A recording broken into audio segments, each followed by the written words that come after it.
everyone, so today's workout consists of 3 different sections of metabolic conditioning circuits where we're going to be pushing our intensity and working higher volumes of repetitions throughout to get a great workout in. So the metabolic conditioning circuits we're doing today are going to target the entire body. I've broken it down into 3 sections, with the first section focusing on upper body, the middle section focusing on core conditioning, and the last section focusing on lower body movements. Each section is going to be a 10-minute AMRAP where you're going to do as many rounds and reps as possible during that 10-minute time frame. So as a reminder, an AMRAP style workout like this, we really want to push your intensity, try to get as many repetitions and rounds of these movements in the given amount of time. And again, that's going to be 10 minutes per each circuit. And you want to try to go without resting as much as you can to get as much work done as you can in the time allotted. So again, our first 10-minute portion is going to focus on upper body movements. We're going to start with hand release push-ups for 7 reps. We're going to do a plank with an opposite toe touch for 7 reps, and then tricep dips for 7 reps. So starting with our hand release push-up, we want to get down into the top of a plank position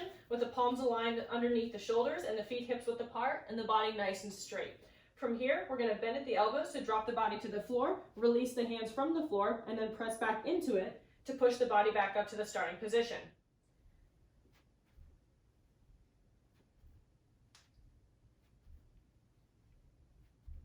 Hand release push-ups can also be done from a kneeling position as a modification.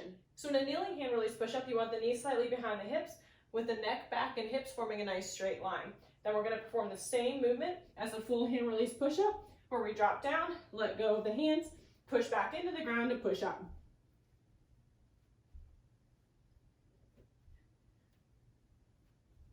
So once we started out working the chest and shoulders with those hand release push-ups, we're going to shift a little bit more work into the shoulders now with the plank to opposite toe touch. In this movement, we're going to also incorporate some flexibility for the hamstrings as we shift back into that toe touch position. So to get into position for the plank with the opposite toe touch, we're going to go back to the top of that plank or push-up position we just did for our hand release push-up. So we're working some shoulder stability here in this upper plank position on the palms.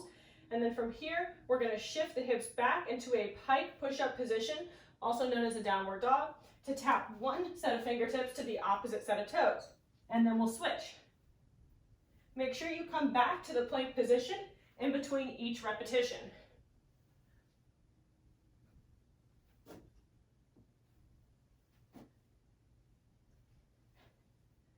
Now again, one of the goals with the plank with opposite toe touch is to incorporate some flexibility training for the hamstrings by trying to keep the legs as straight as possible as you shift back for each toe touch. If you have tight hamstrings like I do, you may notice that you can't quite reach your fingertips to your toes with each repetition, and that's okay. You just want to strive for the greatest range of motion possible without sacrificing your form. Next, we have our 7 tricep dips. So you'll need the edge of your bed or your couch or maybe a dining room chair to assist with this movement. So for tricep dips, you want to start with your hands on the edge of whatever object you're using as your assist, whether it's your bed, a couch, or a chair.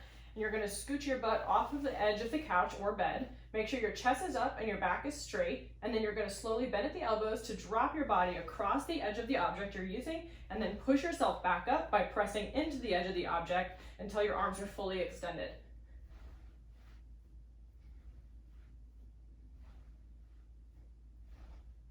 So once you've cycled between those 3 upper body movements for 10 minutes total, go ahead and mark down the number of rounds and reps you completed. And then as you can see in the description, you're going to take a quick 2-minute rest before we begin the next 10-minute AMRAP focusing on core movements. So for this section of the workout, the 3 movements we're going to be cycling between for the 10-minute time period are going to be reverse crunches for 14 reps. Then we're going to do opposite hand to opposite foot sit-ups for 14 reps. And then finally arm haulers for 14 reps. So for the reverse crunch exercise, you want to be laying flat on the ground or on a mat to do this. We're going to place our hands down to our sides, lift our legs up over the hips, and try to keep them as straight as possible. If you have tight hamstrings like I do, you'll notice a slight bend in the knee. You can also choose to bend the knees even further to a 90-degree angle as a modification for this movement. So to perform the reverse crunch, we're going to engage through the lower abdominals as well as the glutes and the hip flexors in order to raise and elevate the legs up off the ground, curling the tailbone up off the ground as well, and then lowering back down with control.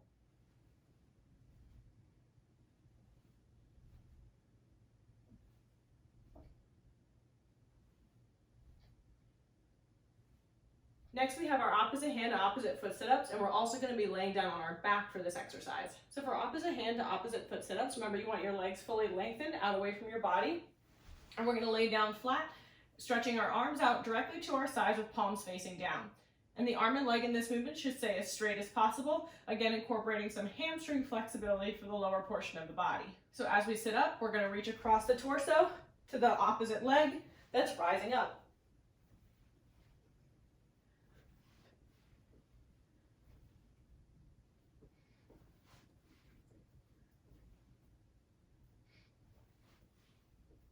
Now, to reduce the range of motion required to perform the opposite hand to opposite foot sit-up as a modification, you can also perform an opposite elbow to knee crunch. So in an opposite elbow to knee crunch, you want to bring your legs up to a 90-degree angle with your knees over your hips. Hands are going to come behind the head, and we're going to keep the legs fairly still on this movement, and we're going to simply curl the head, neck, and shoulders up and reach the opposite elbow towards the opposite knee.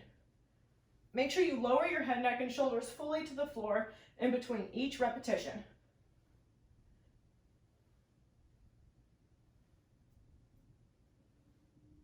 The third movement in this core circuit is an arm hauler, so we're going to be facing down on the floor or on a mat for this exercise. So the arm hauler is a great exercise to target the core and the low back in particular with an extension that's incorporated into the movement. So we're going to start face down. Arms are going to be at our sides with bent elbows. Palms should be facing down towards the floor. It's important in this movement that you keep your head, neck, and shoulders aligned properly. So you kind of want to keep your angle facing the floor so that way you're not craning your head, neck, and shoulders back at any point or looking in any direction that's going to hurt your neck. So from here, we're going to lift the chest up just slightly to start, raise the palms off the floor, and then we're going to extend the arms forward and reach around the body. And as we reach around the body, we're going to simultaneously extend through the torso, and particularly through the low back for that extension.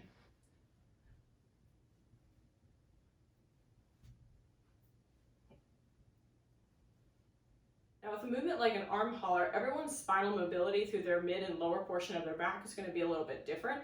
So for some, they may notice that they get a big range of motion or a significant lift up off the ground with each rep. Others may get a smaller range of motion. But that's not really the most important part here. You want to make sure you feel that engagement or that squeeze and contraction of the lower back muscles and the core in order to perform the movement. So after you cycle through these 3 core exercises for 10 total minutes, make note of the rounds and reps you completed, take another 2-minute rest, and then we'll move on to the third and final circuit of the workout, which is focusing on lower body movements. So in our third 10-minute AMRAP circuit, we have 3 lower body movements to do, starting with 21 jump squats, then 21 side lunges, just body weight, and then finally 21 step-ups. So again, for this particular movement, you'll need the edge of a couch or your bed or a dining room chair as an assist with the movement, just like we did with the tricep dips earlier. So starting with our jump squat, we want our feet hips width apart, just like we would for a basic body weight squat. The only difference between the body weight squat and the jump squat in terms of mechanics is that we're adding a jump, an explosive movement at the top of a squat jump, which is going to increase the level of hip extension and glute activation, as well as the level of cardio conditioning that's involved in the movement. So we're going to hinge at the hips, sit our butt and hips back like we're sitting into a chair, and then as we come up out of the squat, we're going to spring off of the balls of the feet and the toes to come up off the ground, lower back down to it, and sink down into that next squat.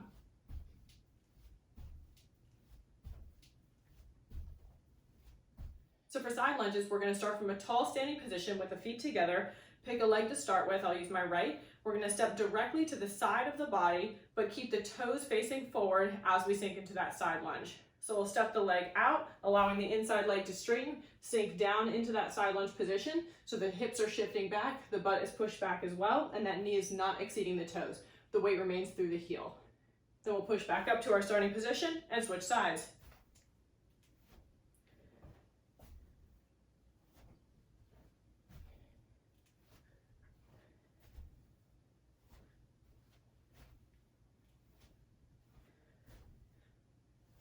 Finally, our last lower body movement in the circuit is going to be our step up. So for our step up movement, we want to get close to the object or the platform that we're going to be stepping up on. In my case, I'm using the bed.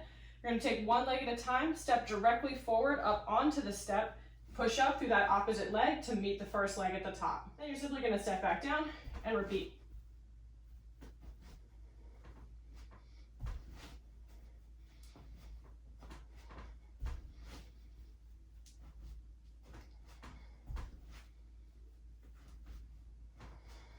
Make sure anytime you do any type of step up that the platform is at the right height where you don't have to swing outward with the leg in order to plant it up on the surface. You should be able to bring it directly forward up on top of whatever surface you're using. Remember that step ups are not only going to be a great way to challenge your lower body muscles, but they're also a great exercise to challenge your stability and balance as well. So that covers all the movements in all 3 sections of today's metabolic conditioning workout, targeting the entire body. You've got a great sequence and variety of movements to perform here in the workout. So try to set a goal for yourself of how many rounds and reps you wish to perform in each circuit that you're doing for upper body, core, and lower body. And that way it gives you something to strive for as you work hard through this workout.